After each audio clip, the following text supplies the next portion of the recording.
नमस्कार, आप देख रहे हैं मारो राजस्थान। मैं हूं आपके साथ आयुषी गुप्ता। बुलेटिन की शुरुआत करेंगे इस वक्त की बड़ी खबर के साथ। पश्चिम बंगाल से बड़ी खबर सामने आ रही है। पश्चिम बंगाल के तटों से रिमाल तूफान टकराया है। आपको बता दें कि 135 किलोमीटर की रफ्तार से रिमाल तूफान टकराया है। पश्चिम बंगाल के कई इलाकों में तेज बारिश हुई है। तूफानी हवाओं की वजह से कई जगह जो पेड़ है वो भी उखड़े हैं। उसकी तस्वीरें हम आपको टीवी स्क्रीन पर दिखा रहे हैं। कई घंटे तक रिमाल तूफान का लैंडफॉल चला है। तो ये बड़ी अपडेट आपको दे रहा है पश्चिम बंगाल से।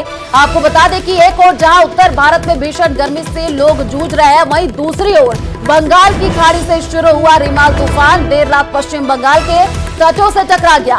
मौसम विभाग के मुताबिक रिमाल तूफान पश्चिम बंगाल के तटों से उत्तर की तरफ बढ़ रहा है, लेकिन जैसे जैसे वो आगे बढ़ रहा है उसकी स्पीड कम होती जा रही है। मौसम विभाग के मुताबिक रिमाल तूफान 13 किलोमीटर की रफ्तार से आगे बढ़ रहा है और तूफान की गंभीरता को देखते हुए पीएम मोदी ने भी संबंधित विभागों के साथ समीक्षा बैठक की है और अधिकारियों को हालातों पर नजर बनाने के भी निर्देश दिए हैं। तो ये बड़ी जानकारी। पश्चिम बंगाल के कई इलाकों में तेज बारिश हुई है। तस्वीरें हम आपको टीवी स्क्रीन पर दिखा रहे हैं। देखिए, तूफानी हवाओं की वजह से कई जो पेड़ है वो भी उखड़े हुए हैं। पश्चिम बंगाल के तटों से जो ये रिमाल तूफान है वो टकराया है। दो तस्वीरें आपकी टीवी स्क्रीन पर है। पहली तस्वीर देखिए कैसे जो पेड़ है वो सड़कों पर गिरे हुए नजर आ रहे हैं। दूसरी तस्वीर जहां पर बारिश हो रही है, वाहन चालकों को भी काफी परेशानियों का सामना करना पड़ा।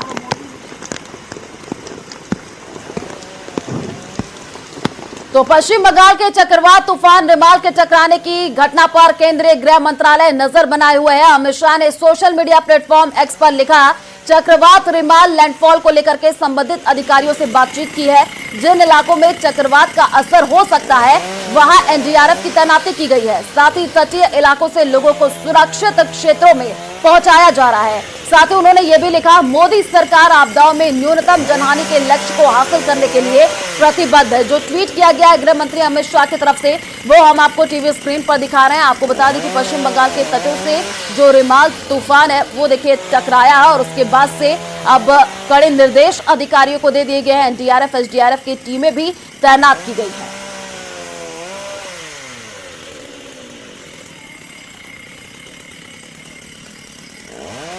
और आपको हम कुछ तस्वीरें दिखा रहे हैं जो उस वक्त की हैं जब रिमाल तूफान का लैंडफॉल पश्चिम बंगाल के तटों पर शुरू हुआ था, जिसका असर पश्चिम बंगाल के कई इलाकों में दिखाई दिया। मौसम विभाग के मुताबिक इस दौरान करीब 80 से 100 किलोमीटर की रफ्तार से हवाएं चली है और तूफानी बारिश हुई है, जिसकी वजह से कई जगह पेड़ जो है वो उखड़ गए हैं। 3 तस्वीरें आपकी टीवी स्क्रीन पर है। कोलकाता की ये तस्वीर देखिए, तूफान की दस्तक की तस्वीर है। पूर्वी मेदिनीपुर की तस्वीर दिखा रहे हैं, अलीपुर की तस्वीर दिखा रहे हैं, जहां पर तूफान की वजह से कई जगहों पर पेड़ पौधे भी गिर गए। डीआरएफ एसडीआरएफ की टीम आपको नजर आ रही है।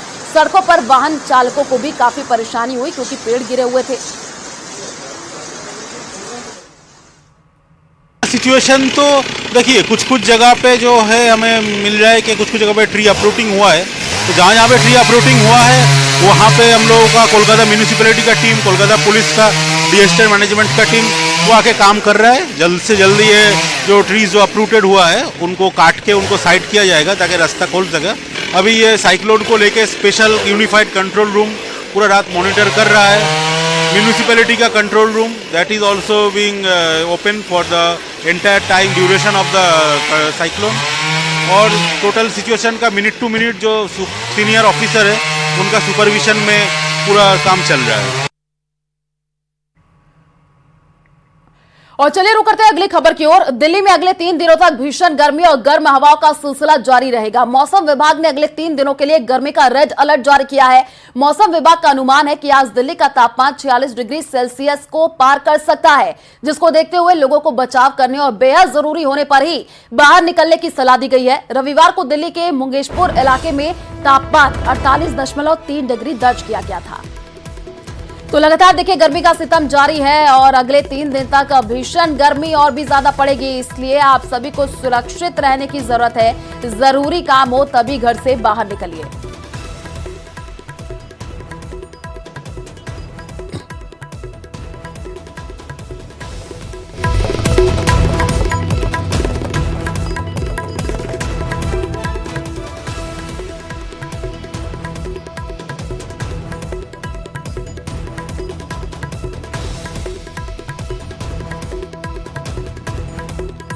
तो लगातार मौसम विभाग ने रेड अलर्ट जारी किया है कई जगहों पर, ऑरेंज अलर्ट भी जारी कर दिया है क्योंकि गर्मी का सितम दिन पर दिन बढ़ता ही जा रहा है और अगले 3 दिन तक और भी ज्यादा भीषण गर्मी पड़ेगी। आपको बता दें कि लोगों को काफी परेशानी हो रही है क्योंकि गर्मी ज्यादा तेज पड़ रही है। जब दोपहर में लोग निकल रहे हैं तो नौतपा का असर है, दूसरी तरफ गर्मी की वजह से लोग परेशान हो रहे हैं। और चलिए रुक करते हैं अगली खबर की ओर। भीषण गर्मी के बीच सियासी पारा भी हाई है। वहीं लोकसभा के परिणाम से पहले एक बार फिर विपक्ष ने ईवीएम पर सवाल उठाना शुरू कर दिया है। पूर्व केंद्रीय मंत्री कपिल सिब्बल का यह दावा है कि दुनिया की ऐसी कोई मशीन नहीं है जिससे छेड़छाड़ नहीं हो सकती है। कांग्रेस सिब्बल के इस दावे का समर्थन कर रही है तो दूसरी तरफ बीजेपी ने ईवीएम पर उठ रहे सवाल को दुर्भाग्यपूर्ण बताया है। देखिए रिपोर्ट। दुनिया में कोई ऐसी मशीन नहीं है that cannot be tampered. कि ईवीएम पे भरोसा नहीं किया जा सकता है। क्या ये लोकतांत्रिक प्रक्रिया में दखलंदाज नहीं कर रहे? लोकसभा चुनाव में 7वें चरण की वोटिंग से पहले ईवीएम पर एक बार फिर विवाद शुरू हो गया है। 4 जून को जनादेश सामने आने वाला है, लेकिन विपक्ष ने अभी से ईवीएम को कोसना शुरू कर दिया है। पूर्व केंद्रीय मंत्री और वर्तमान राज्यसभा सांसद कपिल सिब्बल का आरोप है कि दुनिया में कोई भी ऐसी मशीन नहीं है जिसके साथ छेड़छाड़ नहीं की जा सकती। सिब्बल का दावा है कि हर मशीन के साथ छेड़छाड़ हो सकती है। Lot of people who are saying that these machines are possibly tampered, right? So we want to make sure that there is no possibility of tampering. That's all, nothing more than that. We are not saying that they are tampered. We are not saying that they are not tampered. Like any machine can be tampered. ये तो है नहीं, दुनिया में कोई ऐसी machine नहीं है that cannot be tampered. पूर्व केंद्रीय मंत्री कपिल सिब्बल के इस बयान के बाद ईवीएम की विश्वसनीयता को लेकर एक बार फिर सवाल खड़े किए जा रहे हैं। कांग्रेस नेता राशिद अलवी का कहना है कि ईवीएम के साथ छेड़छाड़ हो सकती है। वहीं बीजेपी कांग्रेस और कपिल सिब्बल के आरोपों को सिरे से खारिज करती नजर आ रही है। मेरा मानना है कि देश के अंदर चुनाव बैलेट पेपर से होना चाहिए। ईवीएम नाकाबिले भरोसा है, टेम्पर्ड किया जा सकता है, उसकी बहुत सारी मिसालें मौजूद हैं। ईवीएम के जरिए दुनिया के अंदर कहीं चुनाव नहीं होता, ना अमेरिका के अंदर होता है, ना इंग्लैंड में होता है, ना जापान में होता है। हिंदुस्तान के अंदर ईवीएम से होता है और इसका हमको बहुत तल्ख तजर्बा है। चुनाव के चलते ईवीएम के ऊपर में प्रश्न उठाते जाते हैं। ये कहना कि हम प्रश्न नहीं उठा रहे लेकिन मशीन में गड़बड़ हो सकती है, ये तो प्रश्न उठाना ही है।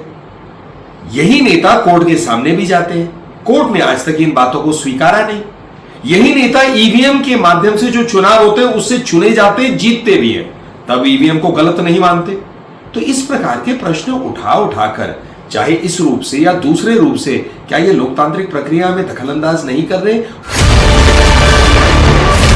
ईवीएम की विश्वसनीयता पर सवाल खड़े करने का ये पहला मामला नहीं है। इससे पहले भी विपक्ष कई बार ईवीएम को कटघरे में खड़ा कर चुका है और सुप्रीम कोर्ट तक का दरवाजा खटखटा चुका है।